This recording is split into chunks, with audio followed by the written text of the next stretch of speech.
Sunday, October 22, 2023. I'm Anthony Davis. Welcome to The Weekend Show, where we take a deep dive into the news of the week. You can support my work and independent journalism at patreon.com/5Minute News. Our guest today is an Emmy Award-winning creative technologist, host of the podcast Radicalized, and QAnon hunter, now being sued by Mike Flynn. Jim Stewartson, welcome to The Weekend Show.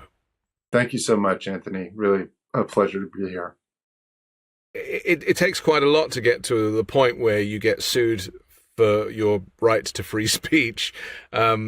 Just tell us, before we kind of get into the kind of the news of the week, how you found yourself tied up from your job, which is, doing technology, to suddenly being caught up in the QAnon movement and the wrath of the former General Mike Flynn. Well, my work and the reason I got involved looking at QAnon are related. So one of the things that I did in my career was help invent a category of games called alternate reality games. And we would do these for large movies and brands, and we would put people in an alternate reality inside the real world. So, for example, we would have Halo characters crash land on a website, and we'd have millions of followers running around trying to find clues, trying to answer their phones, doing all kinds of the things that they would do in normal life, but with a 26th century AI from the right.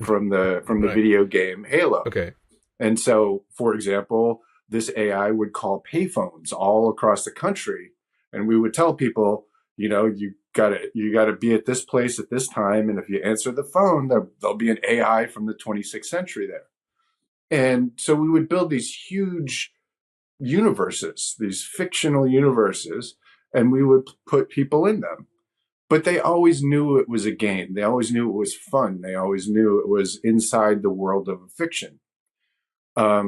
And so in August of 2020, a friend of mine, a colleague, wrote an article that said, hey, QAnon looks like an alternate reality game. And that caught my interest. And from the day that I read that and then went to look at QAnon, I've been 7 days a week trying to stop it. And the reason is that I saw immediately what the goal was, which was to overturn democracy. It's fundamentally a seditionist movement, fundamentally designed for division. And what I saw in the sort of dark reaches of QAnon scared the shit out of me, frankly. And I just, I could not justify not spending my time trying to bring it down, not only because, of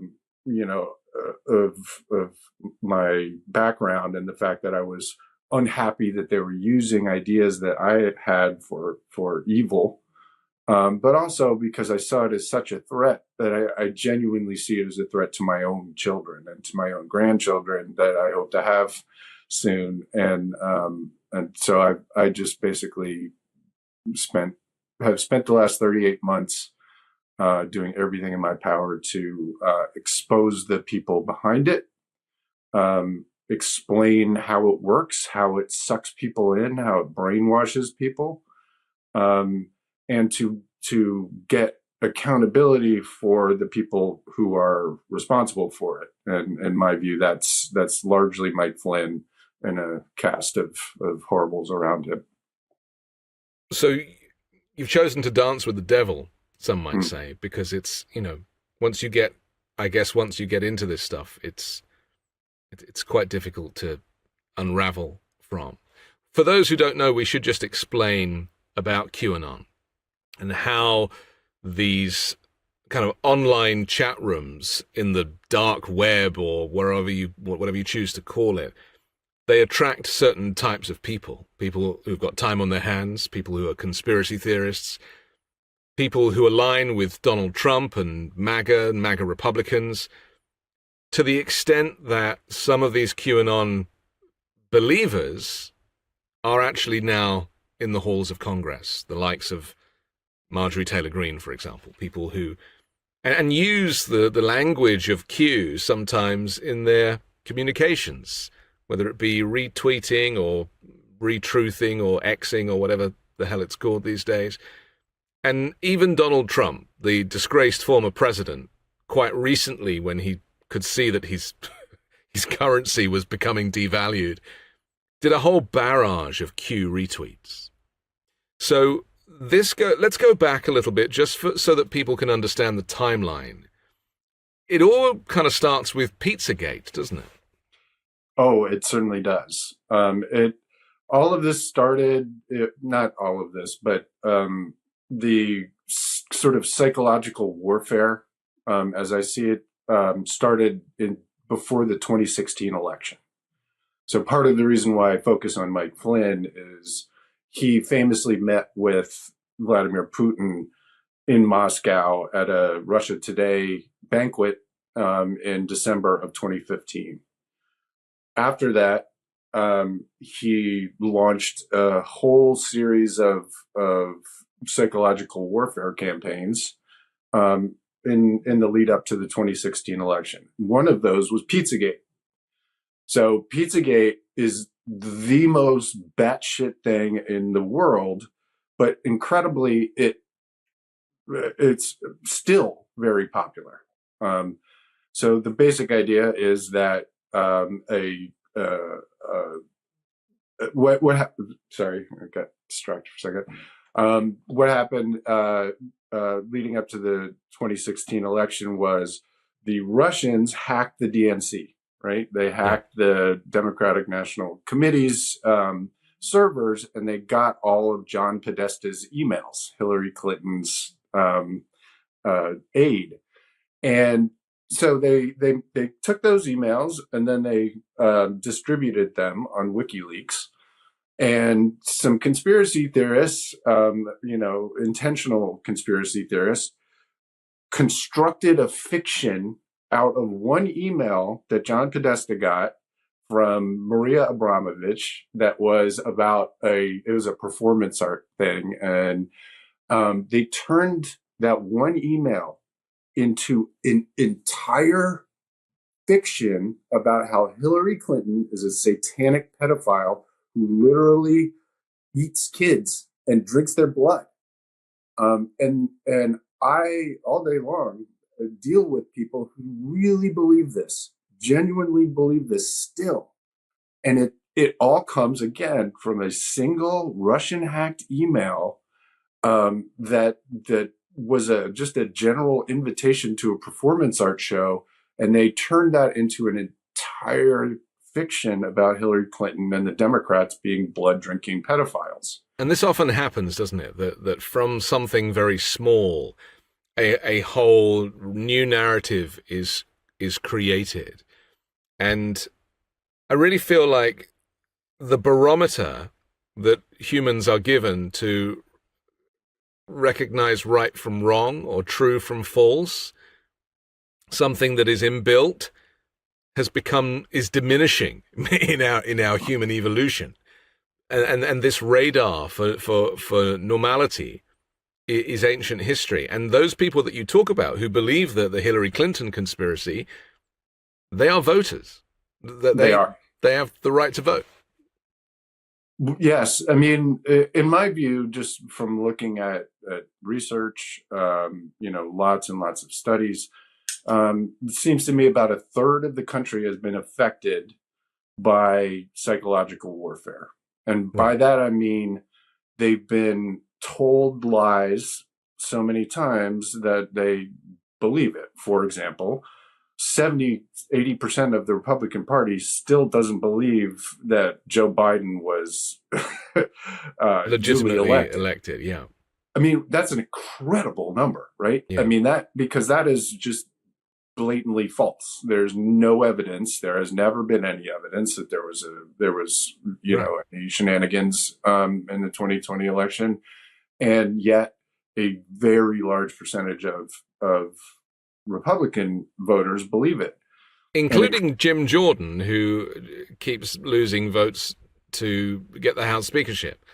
You know, he has never come out and acknowledged that Joe Biden was the legitimate winner of the election. And this is a guy that that they are trying to elect as Speaker of the House. So the point that I'm making is that this mind control or brainwashing, it is very much in the House of Representatives and in the U.S. Senate, and it's not like it's not a fringe thing, and that's why you're here, and that's why this is so important. Yeah, no, you're exactly right, and part of the sort of design of it is that it's meant to seem like a fringe thing. It's meant to seem super crazy and weird. Like, how could this QAnon thing be dangerous? It's just a bunch of goofballs on the internet, right? No, it really isn't, right? It's a dangerous industrial brainwashing machine. I mean, they know what they're doing. And part of the reason why I focus on Flynn is that Flynn's background is in psychological warfare. Right. It's in using insurgencies and radicalizing populations in order to overthrow countries. That's literally his career. Yeah. And he brags about it. And he's used many of the same techniques that we see in America, which is to use coercive, repetitive propaganda to come up with conspiracy theories and anything that they can to obscure the truth, right? And that's what QAnon has been all the way since Pizzagate, when the guy went in with a gun into the pizza parlor to shoot up the pizza parlor. Right, he was looking for children that had been captured and were being abused in the basement, except there was no basement. That's right. It was a single-story building. But that was the test. That was the test for, can we take this crazy conspiracy theory and turn it into kinetic violence, right? And they did.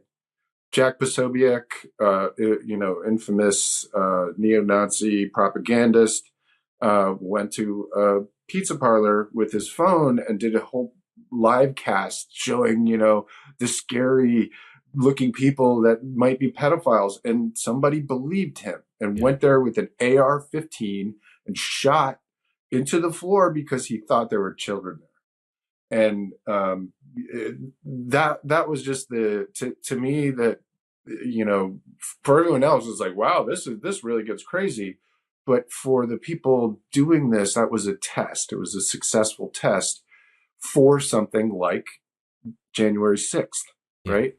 January 6th is the same thing as that guy going into the pizza restaurant at a much bigger scale. So my concern, and part of the reason why I do this all day, is that I see this progression from Pizzagate to the insurrection and the radicalization, the movement, that same process has not stopped and has gotten larger. So my concern is that the next, violent event leading up to the 2024 election is going to be far worse and far more widespread than the insurrection. And, that's the reason why I've been going so hard against Flynn, is because he's the guy who, in my view, has orchestrated all of that. Let's be clear for people who might not remember who Mike Flynn is. Is he a 4-star general, like 3-star general? He's very jealous of his brother, though, who has 4 stars. That's right. I remember now.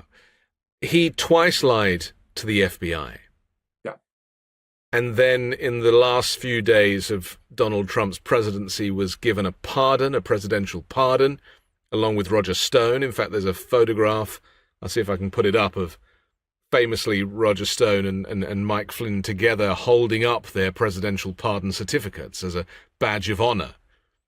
I mean, talk about a fall from grace. And so now Mike Flynn is like a missionary going around the country on his ReAwaken America tours and brainwashing people into a kind of extreme form of Christianity, a kind of Christo-fascist evangelical lunacy and bringing politics into the heart of religion, the opposite of what the Constitution and everything else talks about. Is that a fair description? He's a former national security advisor, we should say. And finally, I would caveat this with Donald Trump has announced that should he win the election, he will bring Mike Flynn back into a Trump government. Indeed. So yes, Flynn is both former head of the Defense Intelligence Agency, right, the top guy in all of military intelligence, and then he was national security advisor for two Scaramucci's because he got caught lying to the FBI about the Russians. So Sidney Powell, who flipped recently, was the lawyer that got Mike Flynn off in Bill Barr's DOJ, right? So Flynn pled guilty, said he was cooperating with the DOJ, and then hired Sidney Powell with QAnon money, by the way, with money that he raised entirely from QAnon cult members, hired Sidney Powell to go on Fox and to go on, everywhere to defend Mike Flynn and try and get him out of his cooperation deal, which she did with Bill Barr's, assistance. Yeah. So yes, you're exactly right about the tour. So after the January 6th failed, and we could talk about that because they came real close. Yes. After that failed, for the last 2 years, he's been running this ReAwaken tour. And the ReAwaken tour is about the Great Awakening, which is QAnon, obviously. And it is a gauntlet. It's 30 to 40 hours of propagandists, traumatic, liars and grifters and preachers who are telling you the end times are coming now. You have to be a soldier of God, a warrior, right? And all of it is set in this sort of spiritual warfare context, which is extremely dangerous. That's how you get ISIS. That's how you get Al Qaeda. That's how you get Hamas, is you mix religious extremism with political violence, and it is extremely combustible. And we should be clear that the current national security advisors have acknowledged, whilst giving evidence to committees in Congress, that the biggest threat in the US is homegrown, white supremacist, what do they call them? Homegrown terrorists, effectively. People that are armed and are brainwashed and are violent and can potentially be responsible for mass shootings or worse. That is the biggest threat to the US currently. It is, and that threat, that the rise of neo-Nazism, and it has risen exponentially just in the time that I've been focused on this. We see it in Florida with these rallies and well, that's the tip of the spear, right? That's like the sort of promotional part.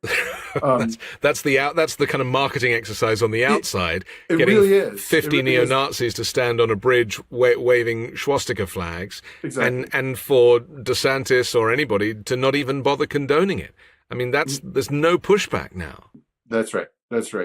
But underneath those ridiculous guys with the face tattoos and all of that stuff on the bridges, are literally millions of cult members of people who've been pulled into this white supremacist movement, this MAGA QAnon. It kind of spreads out. But I watch people all the time go from QAnon members, get pulled into get down the neo-Nazi route. And that has been a huge part of what I see as so dangerous about this. QAnon is fundamentally anti-Semitic. It's based on the protocols of the Elders of Zion, which had blood drinking and cabals of elites and all the same shit. it is ancient propaganda, right? And so these people, these QAnon cult members, get pulled from this sort of conspiracy theory realm down this much darker rabbit hole. And how this happened, originally was not originally, but after January 6th, when Twitter got rid of all of the QAnon people, they moved to Telegram. Right. And Telegram is cults and psyops, at least in America. Yeah. And so everybody from Twitter and from Facebook who got deplatformed after January 6th, they moved to Telegram. They moved to much, much darker, more permissive environments. And in those environments, the neo-Nazis can just come into the QAnon rooms and pull them right into another room, which is right next door, right?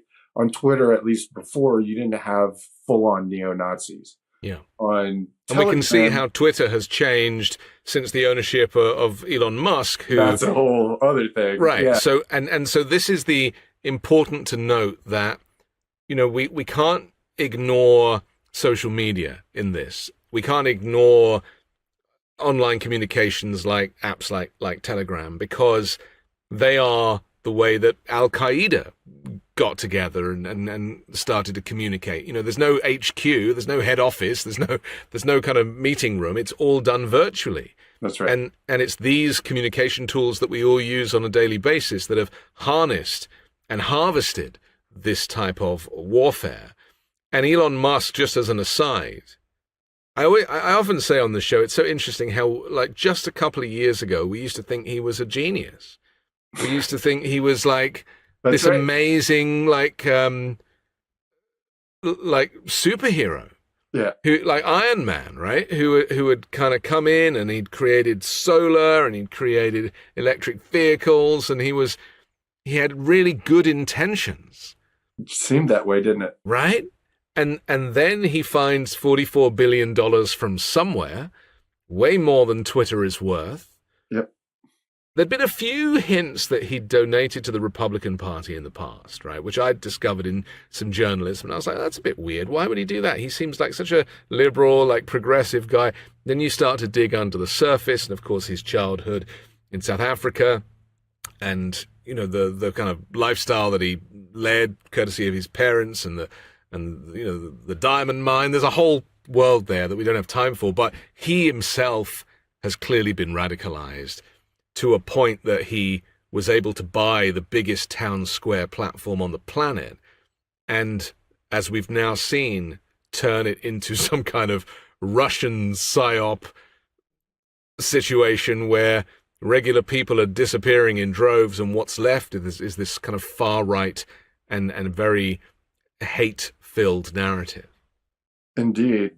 Yes, I think it's one thing that's important to understand about Musk is the only reason why he has SpaceX, for example, is because he went around in Congress 20 years ago with Dana Rohrabacher. Dana Rohrabacher was famously called by Kevin McCarthy one of the two people who gets paid by Vladimir Putin. So Dana Rohrabacher, famously the most pro-Russian, pro-Putin guy in Congress, was the one who pushed for privatization of space, right? Which is what allowed Elon Musk to start SpaceX and to become the richest man in the world. I mean, that's the richest other man thing. in the world and the largest contractor to the U.S. government. Yeah, and that is what is so dangerous in the theater of war, because we've seen that with him owning the satellites for internet communications, which it is rumored that he turned off so that the front line of Ukraine wasn't able to access the internet and communicate within the military, because he owns the satellite. I mean, he's also going to own the vehicles with which we leave this planet and settle on another planet once we've screwed this planet up to a point of no return. I mean, only those who can afford the tickets. Goal. Yeah, I mean, his goal is to burn up the earth to move us to Mars. I mean, if you remember his profile banner, Yeah. used to be literally the Earth transforming into Mars, right? Yes. Because he believes fundamentally that and we can't get into all of his beliefs because they're bananas. Yeah. But he's a fan of Russian cosmism. Russian cosmism says that we must be multiplanetary and we have to move to Mars. And the way that you do that is by overpopulating the Earth so that you have to. That's literally the whole ideology of Russian cosmism, which is 100 years old. And he's a fan of it. He says it out loud. That he is a believer in this. Yeah. So if you look at everything that he does in that context, right, that he doesn't believe that the Earth and that our current sort of global liberal democracy is going to get him what he wants, which is multiplanetary and go to Mars. And so he's set up this entire system to pull people into his own cult, right? He's got 160 million followers. And as you said, to reject people who aren't interested, and to, most importantly, pull more people in, right? Yeah. To continually pour more people in. So, and this is a mainstream platform. This is why it's so important. It's like, it's not like QAnon message boards where you have to dig quite deep in the internet to kind of get on. This is a mainstream platform used by anybody and everybody, from celebrities to politicians and even the President of the United States. And so that is the seriousness of this, to have it kind of infiltrated in this way. We have to take a quick pause for our sponsor, but I want to come back and talk more with you. Jim Stewartson here on The Weekend Show. I've always found it difficult to find clothes that I like to wear. And when I find one thing that works, I just buy loads of them and just wear the same thing all the time. Well, men's closets were due for a radical reinvention, and Rhone stepped up to the challenge. Rhone's commuter collection is the most comfortable, breathable, and flexible set of products known to man. And here's why. Rhone helps you get ready for any occasion. The commuter collection offers the world's most comfortable pants, dress shirts, zips, and polos. You'll never have to worry about what to wear when you've got the Rhone commuter collection. The comfortable four-way stretch fabric provides breathability and flexibility that leaves you free to enjoy what life throws your way, from your commute to work or your 18 holes of golf. It's time to feel confident without the hassle. With Rhone's wrinkle release technology, wrinkles disappear as you stretch and wear the products. It's that easy. And with Gold Fusion anti-odor technology, you'll be smelling fresh and clean all day long. And on top of that, Rhone is 100% machine washable, so you can ditch the dry cleaner altogether.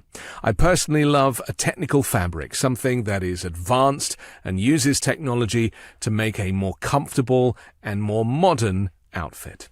Now, the commuter collection can get you through any workday and straight into whatever comes next. So head to rhone.com/Anthony and use promo code Anthony to save 20% off your entire order. That's 20% off your entire order when you head to rhone.com/Anthony and use code Anthony, ANTHONY. It's time to find your corner office comfort. Rocket Money has saved me money by alerting me to subscriptions that I didn't even know I still had. Are your subscriptions draining your wallet? The average person has around 12 paid subscriptions, and they might not even remember subscribing to half of them. If you have no idea just how much you're spending each month, then you need Rocket Money. It's a great app that tracks all of your expenses so you know exactly where your money is going. There's subscriptions for everything these days, from streaming services to fitness programs, and sometimes it feels impossible to keep tabs on what you're paying for every month. That's why I'm such a huge fan of Rocket Money. Rocket Money is a personal finance app that finds and cancels your unwanted subscriptions, monitors your spending, and helps you lower your bills, all in one place. With Rocket Money, you can easily cancel the ones you don't want with just the press of a button. No more long hold times or annoying emails with customer service. Rocket Money does all the work for you. It also lets you monitor all your expenses in one place. It recommends custom budgets based on past spending. They'll even send you notifications when you've reached your spending limits. With over 3 million users and counting, Rocket Money customers have saved an average of $720 each year. Stop wasting money on things you don't use. Cancel your unwanted subscriptions and manage your money the easy way by going to rocketmoney.com/weekend. That's rocketmoney.com/weekend. It's the Weekend Show. I'm Anthony Davis.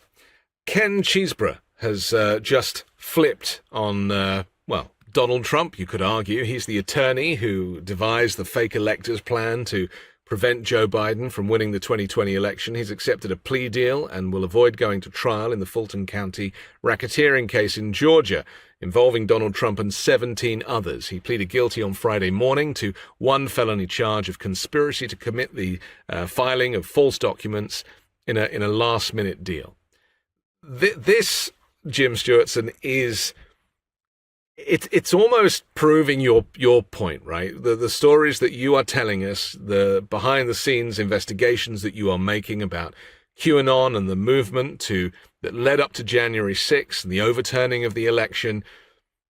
Ken Chesebro was one of the lawyers kind of advising Trump and bringing about this fake electors scheme. But how does it make you feel when you see him, and we should also importantly mention Sidney Powell, who flipped just a few days earlier, that these people that have been in your cast of characters when you are explaining what really went on in this coup, that they are finally turning on Trump and trying to get these plea deals? These are people that do not want to go to prison, and ultimately their freedom is worth more than the lies they've been telling about election interference. Yeah, well, jail time tends to be a clarifying moment for people, right? And prosecutors rely on that. And so I think Fani Willis is doing a really, really remarkable job at she put out 19 indictments, but she didn't indict some of the bigger names, right? Mike Flynn and Roger Stone and others. It looks to me that she's doing what great prosecutors do, which is to move up the chain, right? So she put pressure on Chesebro and Sidney Powell. They wanted the trial date pushed up, right?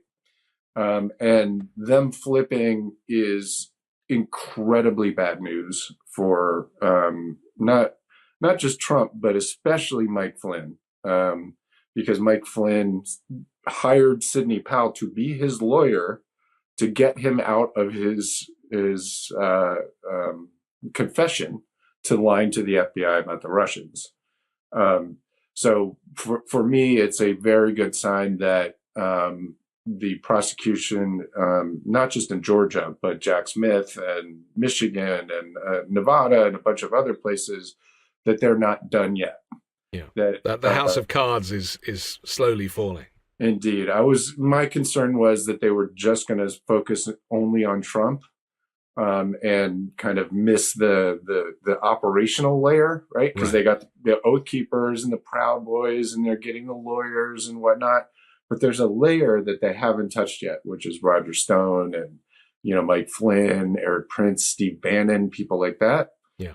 That I think are the real targets, or I hope are the real targets of this thing, and everything that they're doing is building up to those indictments. What's frustrating for those of us on the outside who are looking in is how long this has taken, because in the 2.5-3 years since January 6th, American democracy has collapsed, and the delay in bringing people to justice, including Donald Trump, of course, who should never be allowed to run for president. Not just because of the 14th Amendment, but because of a moral compass, a sense that, it's like, just because. Of course you shouldn't run for president. Right. And yet, for some reason in America, it's completely normalized because there is a thing missing in the culture with a lot of these people, and that is shame. There is no sense of shame. It's just like, keep going. keep grifting, keep fundraising, keep lying. And we have normalized that, and the news networks have normalized that. They're not calling it out as they should. And so that's why those of us in independent media feel like we're having to fill in the gaps and try and do the work that traditional journalism used to do.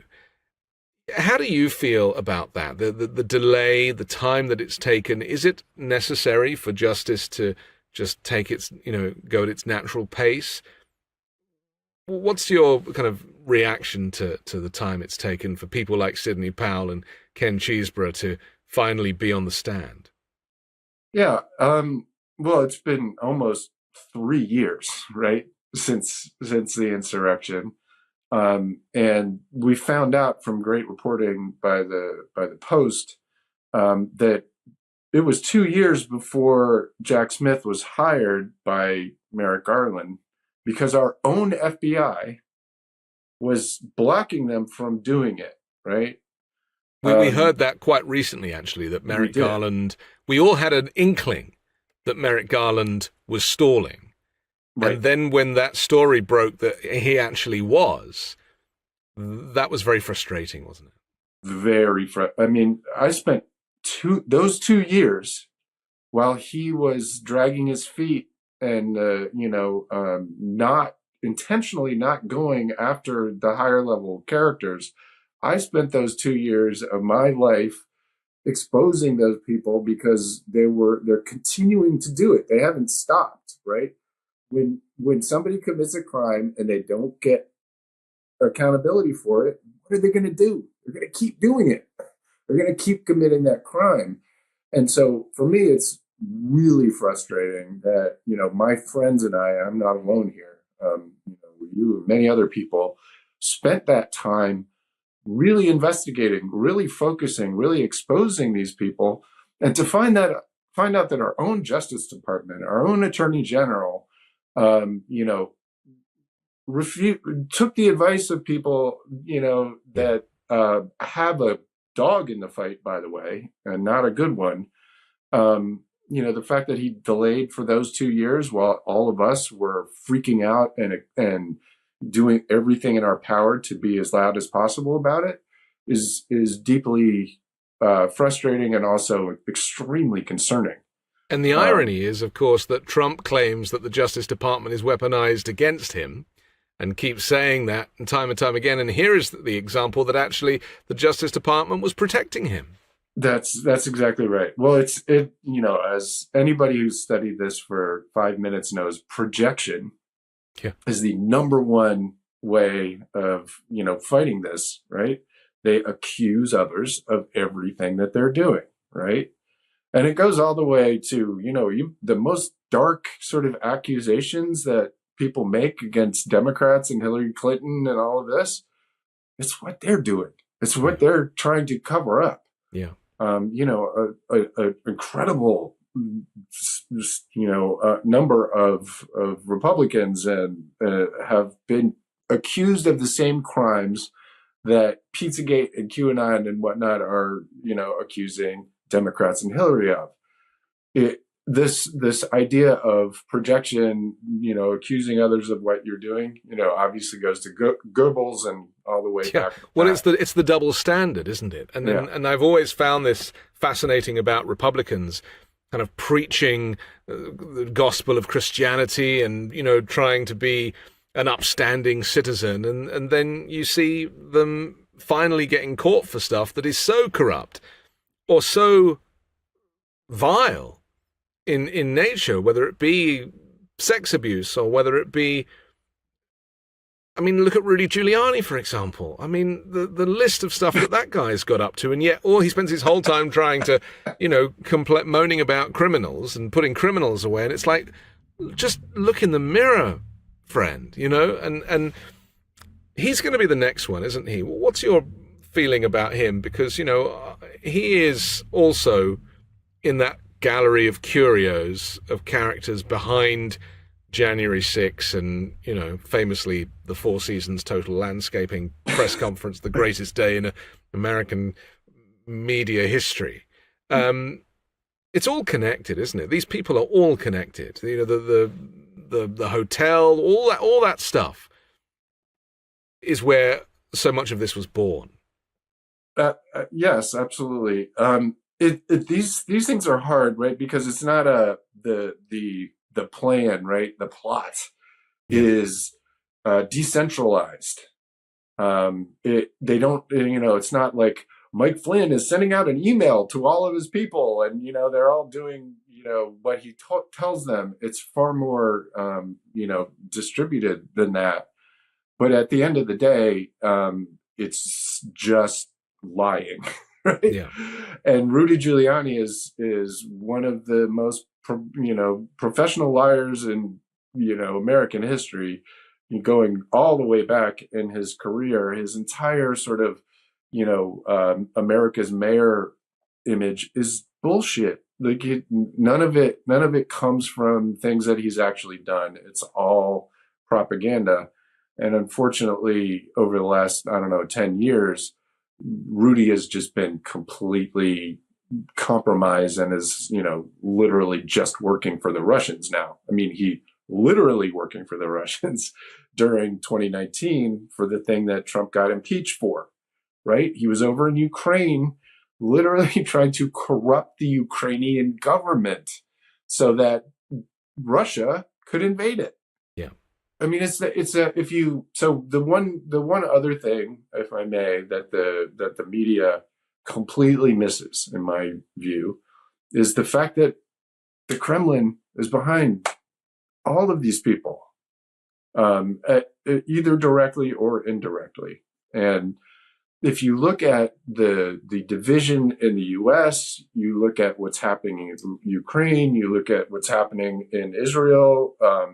Hamas is funded, you know, and meets with Vladimir Putin, right? You see all of these different places and different ways that the world is being destabilized, right? So they're trying to destabilize the United States with all of this propaganda and psychological operations. They're destabilizing Ukraine, obviously, with kinetic warfare.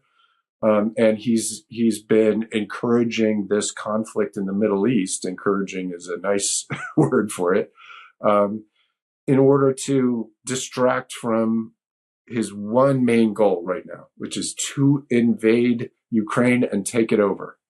And it's currently failing, which is, in my view, why you see so much desperation now, right? Like you see this war being, you know, created in the Middle East. You see Flynn, just on his ReAwaken tour, as we discussed, no longer hides anything. We are at war. You are at war. The government is your enemy. I mean, it's not hidden. Yeah. And in my opinion, it's because Putin sees a window of opportunity closing. If there are 2024 elections and they're trying to stop them from happening, if there are 2024 elections and Democrats, you know, control, all of these guys know that it's literally the end of the road. It's an existential thing. Putin will not be able to complete his Ukrainian mission.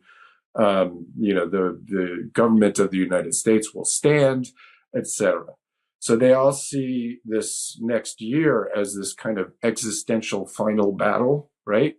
And they push it that way. They push it as end times, as the apocalypse is coming. Everything that you're seeing is a sign. It's one of the 7 seals. It's all of this religious, spiritual war stuff, you know, that they're using to intentionally incite a violent insurgency. And it's very dangerous because, you know, these people have guns. You know, a lot of these people have a well-stocked militia, and they take that role and, you know, they're very seriously, and they are craving a civil war. That's kind of the ultimate for them. It's something they're kind of looking forward to, which is obviously very dangerous, but it's not a fantasy. You know, it is a reality. Even if just a handful of people go out shooting, that is going to result in mass slaughter.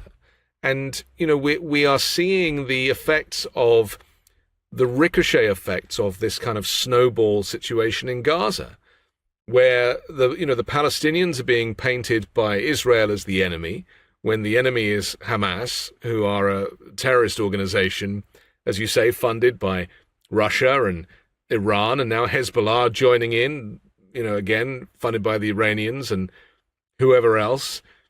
This all goes back to Donald Trump, doesn't it? Of course, coming out of the Iran nuclear deal, coming out of even the Paris Climate Accord, which keeps countries together. This segregational aspect to his presidency has destabilized the region. And even the Abraham Accords, those kind of fake Middle East peace deals, which gave the impression from a photographic perspective that exactly. he was creating bringing peace to the Middle East, as he describes, but it was with countries who had no beef with Israel in the first place. Right. It was ridiculous. UAE and places that you just would be like, what are you talking about? These are tourist destinations, Exactly. So we're now seeing the effect of that. There's this destabilization. And of course, we have these extra problems now where Netanyahu, who previously was an ally of the United States, is still pretending to be an ally of the United States, and the US is pretending to be an ally of Netanyahu. Exactly. It's a mess. I mean, it is an absolute shit show. And a lot of it can be traced back to Donald Trump's presidency and Mike Flynn and the people who were working in senior positions during that time. Indeed. Well, one of the things that Donald Trump did was move the embassy right to Jerusalem. Yeah. Right. Now, why did he do that? He did that to satisfy the right wing in America. Now, why does the right wing care about that? The right wing cares about that because in apocalyptic Christian mythology, the Christians have to occupy Jerusalem in order for the rapture. In order for Jesus to come, you have to occupy Jerusalem, right? So Donald Trump literally moved the embassy to Jerusalem to push us closer to end times mythology, right? And he boasted about how cheaply he did it. Don't forget, he boasted about what a great deal he got for the building. And I mean, it was like, I couldn't believe my ears, Jim. Yes. Well, but for me, there's a dark secret, right, about the Republican Party, about the right wing who support Israel, right? We can't be anti-Semitic because we support Israel. Well, the problem with that argument is you support Israel because you think that's where Jesus is going to come to pick you up. But guess what's going to happen to all the Jews? They're going to be left behind. It's literally a whole series of books about how all the infidels are going to be left behind. And so when you see, Republicans talking about how they support Israel and all of this, it's nonsense. It's them literally trying to push us closer to an apocalypse. And I think, to me, that is one of the sort of, most dark, secrets of all of this is that when you say pro-Israel, that what you mean is that all the Jews are going to die when Jesus comes to Israel to pick you up. And it's very, to me, it's a really, really, just dark thing to have to watch. And I don't think a lot of people really understand what's behind it. One person who doesn't seem to be falling for that confidence trick is Joe Biden. And I don't know about you, but I've actually been quite heartwarmed by his rhetoric, certainly in this very wartime presidential speech that he gave a few nights ago, where he talked about the humanity of the situation and how Palestinians are humans too. And he really tried to kind of separate Palestinians from the terrorism of Hamas. Of course, regular Palestinians, do not support the kind of militant leadership in Gaza. Sure. But of course, and here's an interesting thing. I saw a spokesperson for Israel on British television being interviewed by a British news network. And he was shown some clips of people in the UK protesting for peace and peace in Gaza and supporting the Palestinian people. And this Israeli spokesperson said, well, of course, they might be pro-Hamas, but we're not. And I thought that was really telling, Jim, because that was proof to me on television that there was propaganda coming out of Israel, which people who know better than me recognize, that actually Israel is trying to paint Palestinians as Hamas when they're not. And really, it seems the proof now is pretty evident that Israel is just going to keep bombing the hell out of Gaza until there isn't a single Palestinian left. They don't really care to protect them, or they just it's a land grab, and that's all they really care about. The one thing that I wish Joe Biden had done, and he did it a little bit, because he has to be careful, doesn't he? He has to be careful, very careful. That was a minefield that he did. Is in the same way that you should separate Hamas and the Palestinians, you should separate Netanyahu from Israel. I agree. Yeah. Because he's fighting his own corruption charges. He's got a whole agenda of his own. He's having to protect himself from going to jail, hence setting up a war cabinet and setting up a coalition. And it's all to protect Netanyahu. It's not. Indeed. Well, he was warned before it happened by both the Egyptian and American government that was happening, that attack was going to come. And he did nothing. Literally zero. The Egyptians warned him 10 days before, and the Americans warned him 3 days before, I believe, is the reporting. And nothing was done. And he, to your point, seems to be using this as an opportunity to do what it seems they've wanted to do for a long time, which is just raise it to the ground. Yeah. Forgetting about the Palestinians. So in my, as you pointed out, Netanyahu and Putin are very close, right? So Netanyahu and Putin are close. Netanyahu and Hamas and Hezbollah and Iran are close. It seems very clear to me that there is an effort overall to create a flashpoint, to intentionally provoke a war in the Middle East, because, as you say, it benefits Netanyahu, but it also benefits Vladimir Putin. What did Biden have to do on that same speech? He had to announce an aid package that was both Israel and Ukraine together, right? Which is, in my view, the idea of this entire conflict, which is to create a different conflict, a new world war that pushes our attention away from Ukraine and puts it over, on this conflict over Jerusalem that has been going on for 3,500 years. And Jerusalem has changed hands 44 times, and they know that, and they're intentionally trying to push that button because they believe it benefits them personally and geopolitically. Obama tried to broker a peace deal when he was president and failed.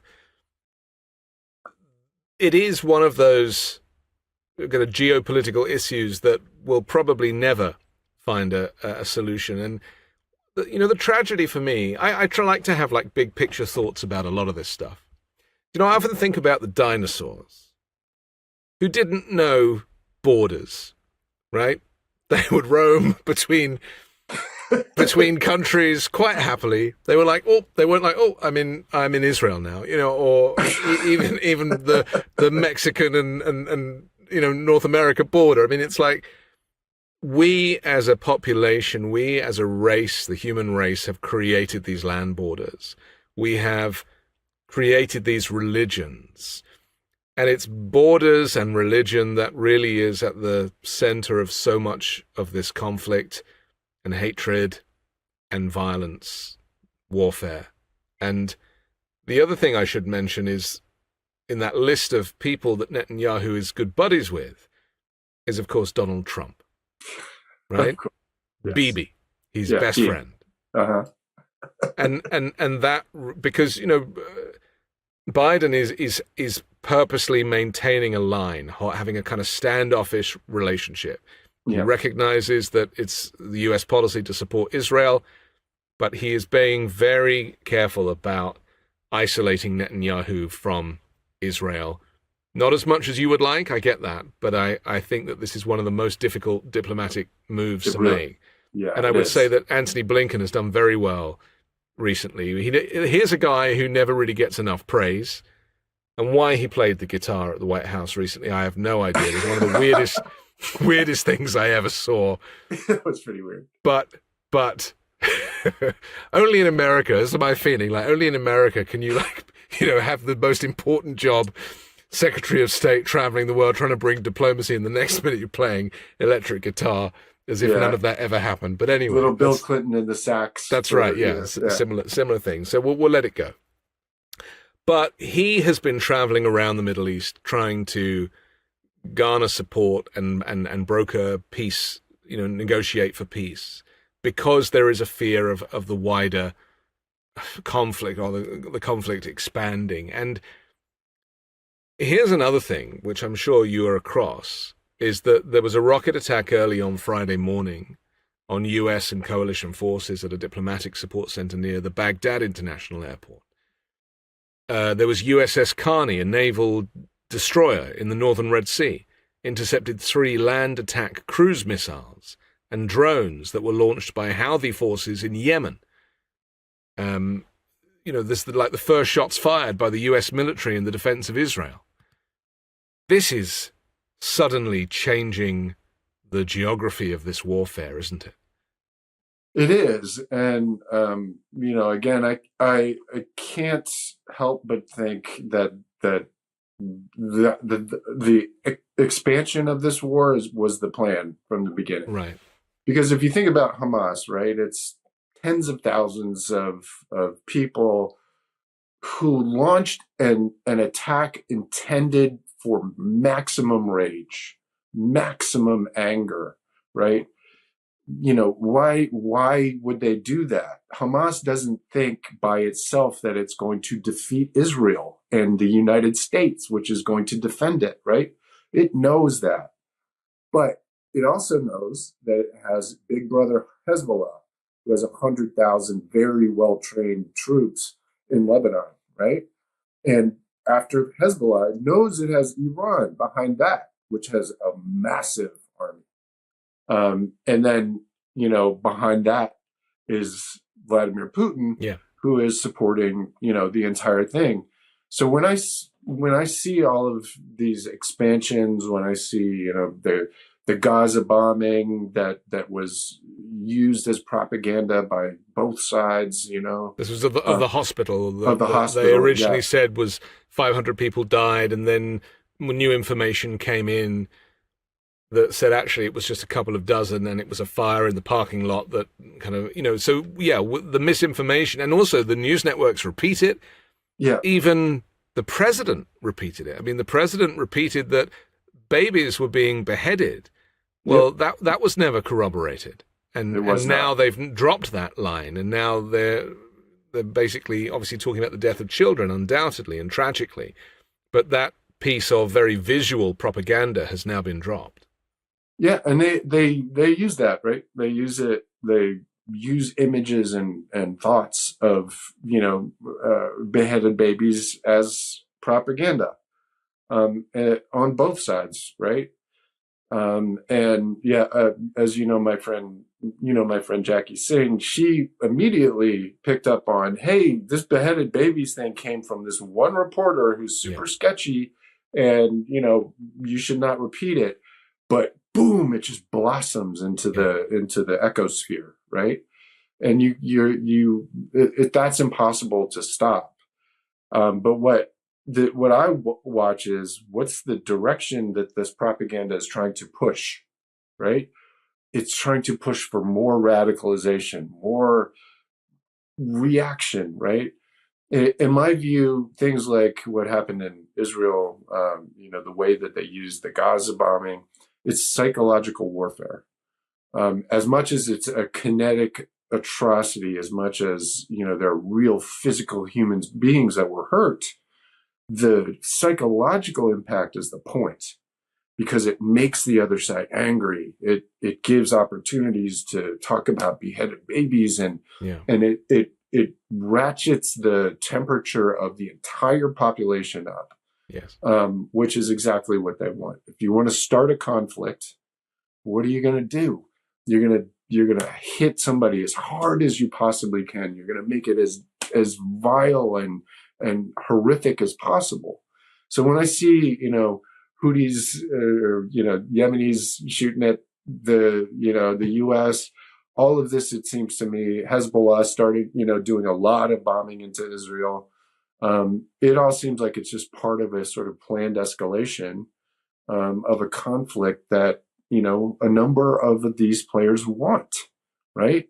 Likud and Netanyahu really seem to want this conflict. I know, and it's because it's big business, Jim. That's the other thing. It is. War is, people benefit financially from war, tragically, and as the US did with Iraq and Afghanistan, whilst the public purse is hemorrhaging money, the private sector is making a fortune selling military equipment, weapons, and even gas masks and combat uniforms. We have to take another quick pause, but I want to come back and talk to you about the future for 2024 and also Project 2025 here on the Weekend Show.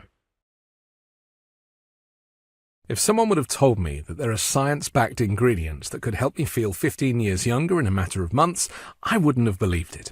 Then I tried Qualia Senolytic. As we age, everyone accumulates senescent cells in their bodies. Senescent cells cause symptoms of aging, such as aches and pains, slow workout recoveries, sluggish mental and physical energy associated with that middle-age feeling. Also known as zombie cells, they are old and worn out and not serving a useful function for our health anymore, but they are taking up space and nutrients from our healthy cells. Much like pruning the yellowing off dead leaves of a plant, Qualia Senolytic removes those worn-out senescent cells to allow for the rest of them to thrive in the body. It takes just 2 days a month. The formula is non-GMO, vegan, gluten-free, and the ingredients are meant to complement one another, factoring in the combined effect of all ingredients together. It has a 100-day money-back guarantee, and since taking Qualia Senolytic, I have higher energy levels, I feel 15 years younger, and feel more productive and enthusiastic in life, not to mention less aches and pains. Resist aging at the cellular level. Try Qualia Senolytic. Go to neurohacker.com/weekend for up to $100 off and use code WEEKEND at checkout for an additional 15% off. That's neurohacker.com/weekend for an extra 15% off your purchase. Thanks to Neurohacker for sponsoring today's video. We're back with Jim Stewartson, QAnon hunter and technologist. I hate to put those two on the same footing, but I know it seems weird, doesn't it? You're the one who's taken on a very personal crusade, it seems, to try and expose what's going on in the underworld. There is a whole parallel universe between Republicans and the real world. It's not even Republicans and Democrats. It's very much Republicans and normality. Let's talk about the plan behind the scenes to install Donald Trump, or maybe some other far-right operative in the White House in November 2024. The Heritage Foundation have written this document called Project 2025. I've referenced it several times on the show. I've read it. It's 900 pages of the weirdest, most extremist, far-right, Christian nationalist, white supremacy propaganda, which involves shutting down the judiciary and the FBI and getting rid of educational establishments and just rebuilding the US government in the image of Donald Trump or whoever is the candidate. What are the chances of them getting to that point? I interviewed David Frum last week from The Atlantic, and he said they don't have the ability to do all that stuff because a Trump White House is too chaotic. They don't have the skill set. Do you think that's true? Yeah, I disagree with that. I think that if they've spent the last 4 years or 3 years building an actual plan with actual people behind it, right? I mean, heritage is not a small thing in the history of right-wing politics. Well, there's 40 advocacy groups behind the Heritage Foundation report. Yes, I think that, whether they'd be able to pull all 900 pages of that batshit document off, no, they of course not. But will they shut down the Department of Education? Will they shut down, FBI? Yes, if they can, they will do that, because they don't want Americans educated, right? That is a fundamental thing that fascism does, right? It wants to lower the intelligence of the population, lower the information landscape of the population to, only the cult leader and, what the cult leader wants. So, what I see with that Heritage Foundation document is what I think they will actually do. I think if we don't win 2024, it's effectively the end of American democracy. And I don't say that lightly. Every election is the most important election, right? This one seems to me existential, for the United States, and more importantly, probably for all these criminals who've been trying to destabilize the United States and the world. Yeah, so, because Trump says he will pardon anybody who has been put away. And as we know, the Proud Boys and the Oath Keepers, all of these characters who are now serving life sentences for seditious conspiracy and the like, they will all be welcomed back into society. They will continue to be Roger Stone's bodyguard. They'll, this is a reality, isn't it? Yeah, it hasn't stopped. And I mean, back to the point about, why has it taken so long? I mean, it's been 3 years. And, I have documented just Flynn, hundreds of appearances where he makes his plan very clear. I am currently in the process of trying to overthrow the government, right? I don't quite use those words, but it's just about. And so I think there's one, really fundamental thing that's lacking from the government right now, which is an honesty about how this is being funded, why it's being funded, who's behind this, who's behind all of these propagandists like Bannon and Flynn and all of these guys. It's Russia. These guys are every single one of them pushes as hard as possible to stop sending money to Ukraine. Zelensky is a Nazi. Ukraine is a Nazi state, right? And all of that, to me says very clearly why they're doing it. And I think the government needs to be much more honest with us about the depth of infiltration, the depth of corruption that we've experienced as a country, and point at Vladimir Putin as somebody who, through proxies, is waging war on the United States. It's always been Russia, Jim. This is the thing, right? It's always been Russia, going right back to installing Donald Trump in the first place. 100%.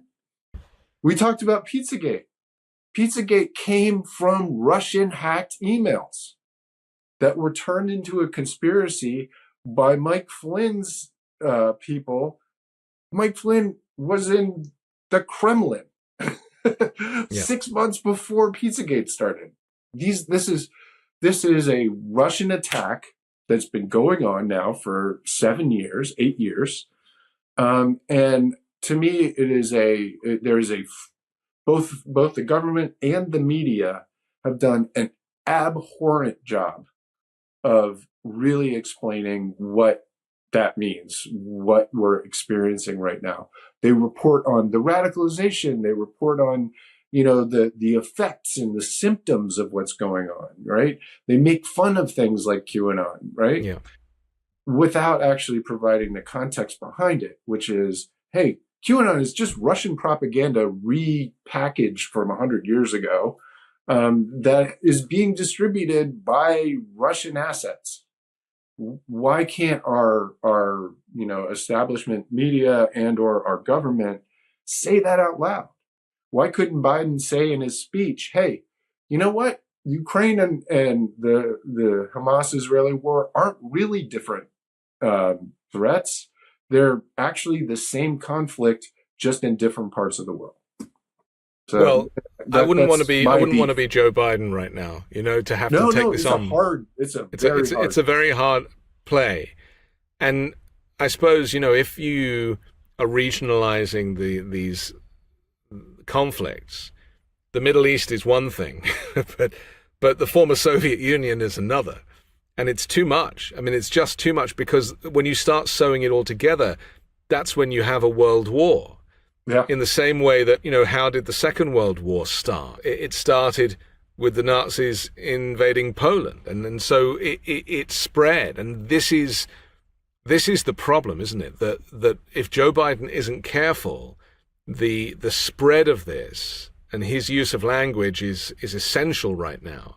Because the moment he connects Russia with the Middle East, then that will get Putin's back up. And let's not forget, Putin is somebody who imprisons his political enemies, bumps off his former generals. I mean, you don't need a history book to see who Vladimir Putin is. His crimes are in the very recent history. Look at Alexei Navalny and his crusade to just bring about an alternative to Putin in Russia. Mm-hmm. Crushed. Yep. They try to poison him, and eventually they arrest him for something else and throw him into solitary confinement. I mean, that's who Putin is, and yet Donald Trump claims that, well, I'm friends with Putin. Why would I want to be enemies with this guy? There was no war because, these people are my friends. Right. Same for North Korea. Same for China. I mean, this is very, very dangerous, and it is so blatant for those of us who care to take an interest. But my worry, Jim, is that 70% of people in the US don't watch the news. Yeah. 77% of people don't give a shit. It's true. Or they don't watch the news, and they're on Telegram 12 hours a day, like going through different versions of this propaganda that's designed to make them hate the country, to hate Joe Biden. In their lane, right. Giving them right. It becomes the silo, the information silo. It's an insulated environment. So in order for somebody to be brainwashed, in order for somebody to get undue influence, you need to insulate them from outside information, right? So you used to have to do that by physically putting them in a compound in Waco, right? Yes. Or living in North Korea, for example. Right, exactly. Or kidnap Patty Hearst and put her in a closet for 3 months and tell her that who the enemy is, and then she's going to come out with a fucking machine gun, right? Which is what she did. And so the same process of isolating people and then coercively repeating the same propaganda with trauma, and that's always very important, unfortunately. If you're able to traumatize people in an insulated environment and then give them a false solution for all of the things that you're telling them are going wrong, you can brainwash people online, on the internet. And that innovation, as it were, is the one thing that I think is, not talked about remotely enough, which is that we're dealing with a psychological disorder that's being imposed on people by intentional weaponization of social media. Until we understand that that's a weapon, right?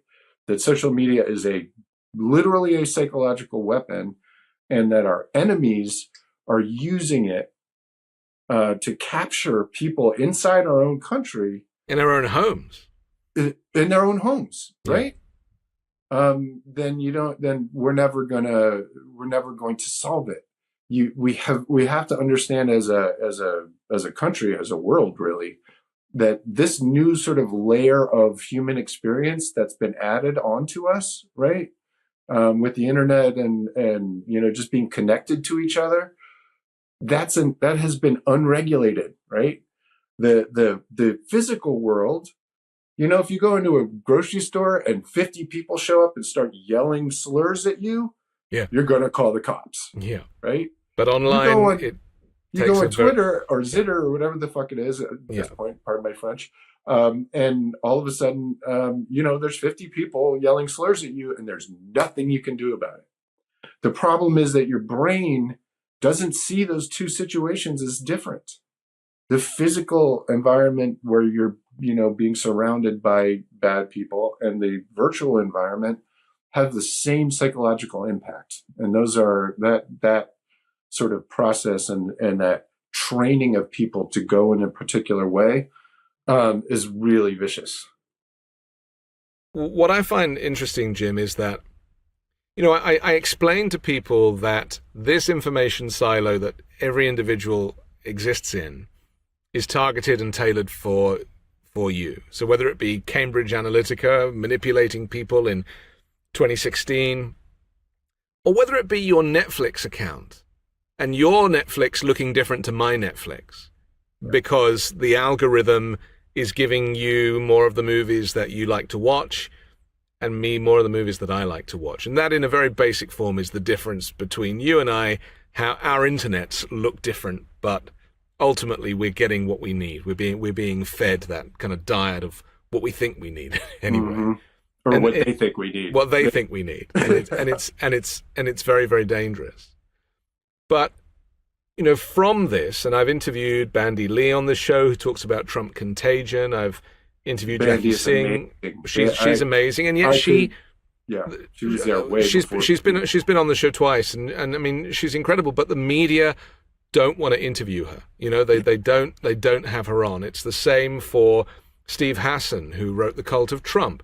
He's my mentor. Your mentor, right? He doesn't get the airtime that he deserves, and the psychological aspect of this whole experience, this American experience, is ignored by the mainstream media. They like to pretend it's business as usual. Democrats versus Republicans. And it's not. It should be Americans versus the rest of the world, versus Russia, versus Hezbollah, versus Hamas. But unfortunately, the division that's been created in the US has segregated two camps. What the percentages are, nobody really knows because not everybody votes and the polls are never accurate and we don't really know. We're presuming that it's around 30% of Americans who have fallen for this psyop, this psychological operation that you describe.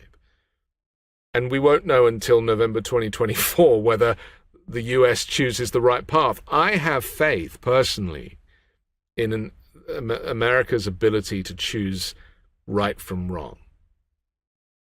Do you feel the same? Do you think that, because that's what happened in 2020 with the election of Joe Biden. People recognized that Trump was an existential threat to freedom and democracy, and Biden clinched it by quite a reasonable margin. Do you think that will happen again? Well, so quite a reasonable margin, right? It was a few percentage points. I agree. Yeah, 7 million votes. Yeah, yes. But still 75 million people. Too close. Too close for comfort. 75 million people voted for 4 more years of that. Yeah. Knowing everything that they knew after 4 years of it, whereas in 2016 they didn't know what they were going to get necessarily. That's right. Right. And so now we have 4 years of Biden and all of their propaganda about, how he's a failure in Afghanistan and all of that stuff. So, I'm not as sanguine necessarily. There's because here's the thing. if Americans were able to choose, right, between good and evil, between, chaos and democracy, they would choose the right thing. Almost all of them.